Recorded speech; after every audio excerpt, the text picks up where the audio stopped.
நமச்சிவாய வாழ்க. சொந்தம் என்ற பாசத்திலே உறவாடும் தொப்புள்கொடி உறவுகளுக்கும், நட்பு என்ற அன்பிலே உறவாடும் இதயம் பதிந்த நட்பு வட்டாங்களுக்கும் வணக்கங்கள். என் சிந்தனையின் கருத்துக்கள், அதாவது புதியதாக வருகின்ற வந்து கொண்டிருந்த ஏஐ என்ற தொழில்நுட்பத்தின் சிந்தனை பரிமாற்றங்கள் உங்கள் சிந்தனைக்கு. அறிவியல் கண்டுபிடிப்புகள் ஆரம்பத்திலிருந்து இன்று வரை மனிதனுக்காக, மனிதனின் உணவுக்காக, தீப்பொறியிலிருந்து இன்று வரை பல்லாயிரங்கள் அறிவியல் கண்டுபிடிப்புகள் அனைத்தும் மனிதர்கள் சுகமாக வசதியாக வாழவும், மாமனிதர்கள் மனிதனின் அடுத்த கட்ட நகர்வு புதிய கண்டுபிடிப்பு காண்டு பயன்பட்டு கொண்டு வருகின்ற இன்று வரை. அவற்றின் சில பிளஸ் மைனஸ்கள். பிளஸ்ங்கிறது நன்மைகள், மைனஸ்ங்கிறது தீமைகள். பிளஸ்ங்கிறது பல மனிதர்கள் பல மணி நேரம் செய்யக்கூடிய வேலையை சில மனிதர்களால் செய்யக்கூடியது. ஆள் குறைப்பு, சம்பள செலவுகள் மிச்சங்கள். மைனஸ்ங்கிறது ஆள் குறைப்பு, வேலையில்லாத சூழல் உருவாகுதல். அதாவது எல்லாமே உங்களுக்கு தெரிந்திருந்தாலும் சில உதாரணங்களோடு நீங்கள் அசைப்பட்டுக் கொள்வதற்காண்டு சில விஷயங்கள். நான் ஒரு ட்ரேடர்ஸ், உங்க எல்லாத்துக்குமே தெரியும். ஒரு 15-20 வருஷத்துக்கு முன்னாடி பேங்க் போவேன், டெய்லி போவேன், இல்லை ஒரு நாள் விட்டு ஒன்று போக வேண்டியிருக்கும். அப்போ பேங்க்ல ஸ்டாஃப் எல்லாமே வரிசையாக உட்காந்துருப்பாங்க, எல்லாமே மிஸ் பண்ணுவோம். அவங்களுக்கும் நமக்கும் ஒரு நட்புறவு. அந்த நட்புறவு வட்டத்தில் தான் ஒரு 5 வருஷத்துக்கு முன்னாடி நான் கீழே விழுந்தேன். கீழே விழுந்தபோது ஒருத்தர் தூக்கி உட்கார வச்சு ஆசுவாசப்பட்டு தண்ணி கொடுத்து ஒருத்தர் உதவி பண்ணார். அவர் ஒரு பேங்க் ஊழியர் தான். நான் எந்த பேங்க் வரவு செலவு பண்ணுறோனோ அந்த பேங்க் ஊழியர் தான். இன்னைக்கு ரிட்டையர்ட் ஆகிட்டாரு. இன்னைக்கு கடைக்கு வந்தாலும் உட்காந்து 5 நிமிஷம் பேசுவார், விஷ் பண்ணுவார், டீ வாங்கி கொடுப்போம். ஃப்ரெண்ட்ஷிப் பண்ணிட்டு கடந்துருச்சு. இப்போ பேங்க் போக வேண்டிய வேலை எதுவுமே கிடையாது. 90% எல்லாமே டிஜிட்டல் ஆகிட்டு இருக்கு. எல்லாமே ஆன்லைனில் தான் வரவு செலவு, எல்லாமே பணம் கட்ட, எல்லாமே பேங்க் போக்குவரத்து கிடையாது. அந்த நட்புறவு கிடைக்குமாங்கிறது ஒரு கேள்விக்குறி. அதுக்கடுத்து இன்னும் சம்பவம் ஒன்று கேள்விப்பட்டேன். ஒரு 3-4 வருஷம் முன்னாடி என் ஃப்ரெண்டு மூலியம் வந்த செய்தி. ஒரு பெரிய தொழிலதிபர் வீட்டில் ஒருத்தர் வேலை பார்த்துருக்காரு. அவர் வாட்ச்மேனாக வந்திருக்காரு. வீட்டில் சின்ன சின்ன உதவிகள் பண்ணியிருக்காரு. வீட்டில் பிள்ளைகளுக்கு ஆஸ்பத்திரி கூட்டிட்டு போக வர இருந்திருக்காரு. கிட்டத்தட்ட 30-35 வருஷமா இந்த வீட்டில் வேலை பார்க்குறாரு. 64-65 வயசை தாண்டவும் அவருக்கு அப்பப்போ உடம்பு முடியாமல் இருக்கும், கூட விழுவு உடம்பும். அவருக்கு ஒரு பயம் வந்துச்சு. நேராக போய் முதலாளிகிட்ட ரெக்வஸ்ட்டாக பேசி, எனக்கு உடம்பு முடியலை, நான் உங்களை நம்பித்தை வாழ்ந்துக்கிட்டு இருக்கேன், என்னை வச்சு வேலையை விட்டு தூக்கிறாய்ய, கடைசி வரைக்கும் உங்களுக்கு விசுவாசமாக இருப்பேன் அப்படிங்கிறது வைக்கிறாரு. உடனே அந்த முதலாளி என்ன சொல்கிறாங்கன்னா, நீ என்கிட்ட 25-30 வருஷம் வேலை இருக்கிற நம்பிக்கையான ஆள், உனக்கும் எனக்கும் உள்ள உறவு முதலாளி தொழிலாளி என்ற உறவுகளை தாண்டியும் உயர்ந்த மனிதன் சிவாஜி கணேசன் அசோகன் இருப்பாங்கல்ல நட்பு வட்டத்தில், அந்த உறவு இன்னைக்கு நமக்கு நினைச்சுக்கிட்டு இருக்கு. ஒரு நாள் முடியும்னா சொல்லு, பின்னால் ஒரு செட்டு ஒன்று கட்டி வச்சிருக்கேன், அதை உனக்கு ரெடி பண்ணி தந்துடுறேன், உனக்கு முடிஞ்சா நில்லு, இல்லையா செட்டு உட்காந்துரு. கண்காணிப்பு கேமரா இருக்கு. ரெண்டாவது ஆளை கேட்ட தோன்றதுக்கு ஆள் இருக்கா. ரெண்டாவது ரிமோட் இருக்கு அப்படின்றப்ப இன்னைக்கு உள்ள காலகட்டங்கள் பெரும்பாலான இடங்கள் கண்காணிப்பு கேமரா உள்ள வந்துருச்சு.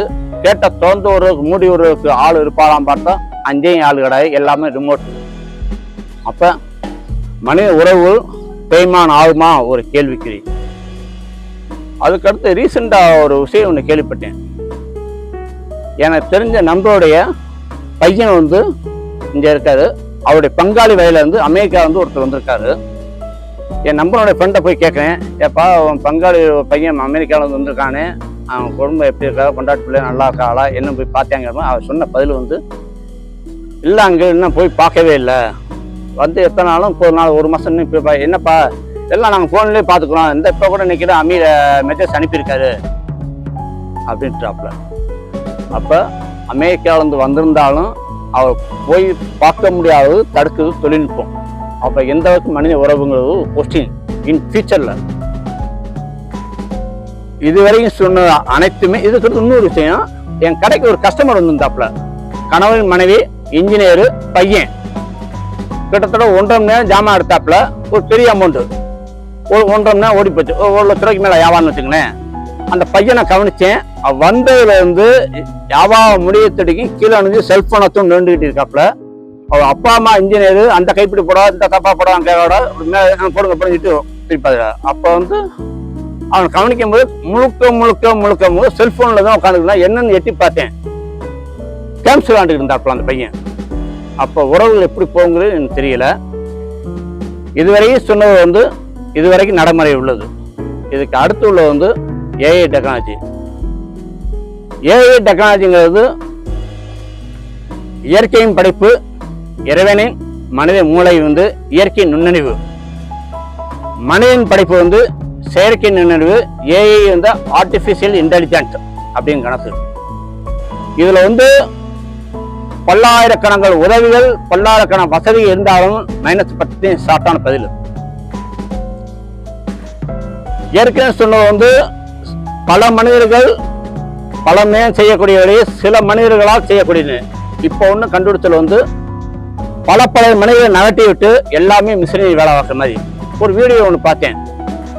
ஒரு ரோபோட் மிஷின் வந்து ஒரு கட்டடத்தை வந்து மேம்மட்டத்தை வந்து தரமட்டத்தில் வந்து உடச்சு தரமட்டம் ஆக்கியது ஒரே ரோபோட்னு. அடுத்து ஒன்று கவனிச்சு 2 ரோபோ கீழ்மட்டத்தை வந்து மேம்மட்டம் வரைக்கும் வந்து கட்டடத்தை கட்டி முடிச்சிடுது குறிப்பிட்ட நாளில். அப்போ அந்த இடத்துல மனிதனுக்கு வந்து 90-95% வேலையில் எதுவுமே கிடையாது. சில இடங்களில் கட்டடங்களை பார்த்தீங்கன்னா காங்கிரீட் போடுறதுக்கு 40-50 பேர் கசம்சான்னு இருக்கும். டீ வாங்கிட்டா, வடை வாங்கிட்டா, அதை வாங்கிட்டா, இது வாங்கிட்டா. அப்போ வந்து உறவு வந்து நல்லா நீடிச்சு இருந்துச்சு. இனிமே வருமாங்கிறது ஒரு கேள்விக்கு. சரி, இது ஒரு பக்கம் இருக்கட்டும். அதுக்கடுத்து தொழில்நுட்ப ஏமாற்றங்கள் மைனஸுங்கிறது வந்து ஒரு ஃப்ரெண்டு ஒருத்தரை கவனிச்சேன். அவர் வந்து ஒரு ஃபோட்டோ ஒன்று காமிச்சாரு. அந்த ஃபோட்டோவில் வந்து ஒரு காலத்தில் வந்து ஃபோட்டோ எடுத்துருவாங்க, சுற்றுலா போயிட்டு வருவாங்க. ஃபோட்டோ எடுத்து ஃபோட்டோ காமிப்பா 5 பணம் 5 பணம் நம்மளோட 15 ரூபாய் ஒரு நட்பு நிற்கும். ஒரு ஃப்ரெண்டு ஒரு ஃபோட்டோ காமிச்சாரு. அந்த ஃபோட்டோவை வந்து யாருமே நிற்க முடியாத நின்று ஃபோட்டோ எடுத்திருக்காரு. சுற்றி தண்ணி போக முடியாதான் ஃபோட்டோ எடுத்து. அப்போ அவர்கிட்ட கேட்டேன், எப்படிப்பா இப்படிலாம் ஃபோட்டோ எடுத்துக்க எப்படி சாத்தியமாச்சுங்க? அவர் சொன்ன பதில் வந்து இது எடிட்டிங் வேலை, ஒரிஜினல் கிடையாதுன்னு. இது வந்து அறிவியல் தொழில்நுட்பத்தின் ஒரு புரட்சியாக இருந்தாலுமே இதில் மைனஸ் வந்து ஏமாத்த மோசடி உண்டாங்க டிஜிட்டல் குற்றங்கள். அவர் என்ன சொன்னா, அவரே திருப்பி என்ன போக சொல்றான்னா, அங்கு உங்களை வேணா இன்னொரு நிப்பாட்டி வைக்கலாம், உங்களோட தேவையில்லாத ஒரு ஆள் நிப்பாட்டி வச்சு 2 குற்றவாளிகள் வந்து சமூக வழக்கத்தை தகவல் பரப்பலாம் அப்படின்னு ஒரு செய்தி வச்சாரு. அது பொய்யே. போலீஸ் போய் டிஜிட்டல் கம்ப்ளைண்ட் பண்ணி பொய்யை நிரூபிச்சு வரைக்கு கால வரையங்கள், பண வரையங்கள். அப்போ குற்றங்கள் கூடுங்கிறது அடுத்து. ஏற்கனவே வந்து செல்போன்லையும் அதுலேயும் சில மெசேஜ் வந்துகிட்டு இருக்கு, டிஜிட்டல் குற்றங்கள் அந்த மாதிரி. இது அது பொறுத்து இன்னொரு செய்தி ஒன்று கேள்விப்பட்டேன். இந்தியாவில் வந்து வடக்க ஒரு பெண்மணியை அரெஸ்ட் பண்ணுறாங்க.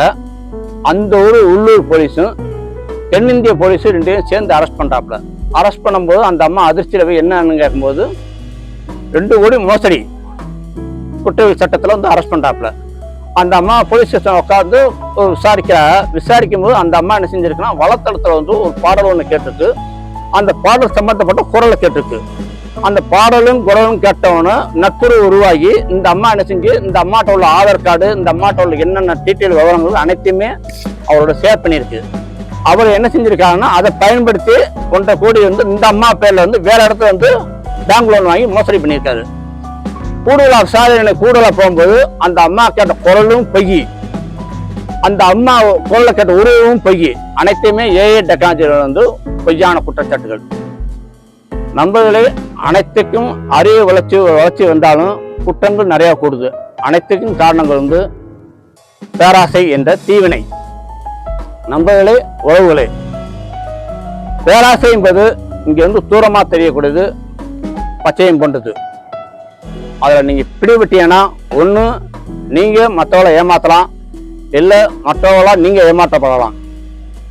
மகிழ்ச்சி என்பது வந்து ஒரு விஷயத்தை தேடி இன்னொரு விஷயத்தை தேடி தேடி போது புது வசதிகளை பயன்படுத்த மட்டும் அல்ல, மன அமைதி, மன நிம்மதி, அதுவே உண்மையான உயர்ந்த மகிழ்ச்சி. இதை முதல்ல வந்து மக்கள் புரிஞ்சுக்கணும். என்னுடைய நண்பர்கள் எல்லாமே 55-60 வயசு மேலே எல்லாமே வெற்றி பெற்ற மனிதர்கள். நண்பர்களும் உறவுகளே, உங்கள் பிள்ளைகளையும் உங்கள் வாரிசுகளும் எனக்கு வருங்காலத்தில் நல்லபடியாக இருக்குன்னா பள்ளி பாடங்கள், கல்லூரி பாடங்கள் உங்கள் வாழ்க்கையில் உயர்த்தினாலுமே அன்பு, பாசம், விட்டு கொடுத்தல், தனி மனித ஒழுக்கம், இதை வந்து கூடுதலாக கற்றுக் கொடுத்துட்டே போனீங்கன்னா இந்த பூமியை வருங்காலத்தை வந்து சொற்குலோ பூமியாக மாறுங்கிறது என்னுடைய கருத்து. இதுவரைக்கும் பேச பக்குவத்து கொடுத்த இறைவனுக்கும் பேச்சை கேட்ட உங்களுக்கும் நன்றி தெரிவித்து விடுகிறேன். நன்றி, வணக்கம்.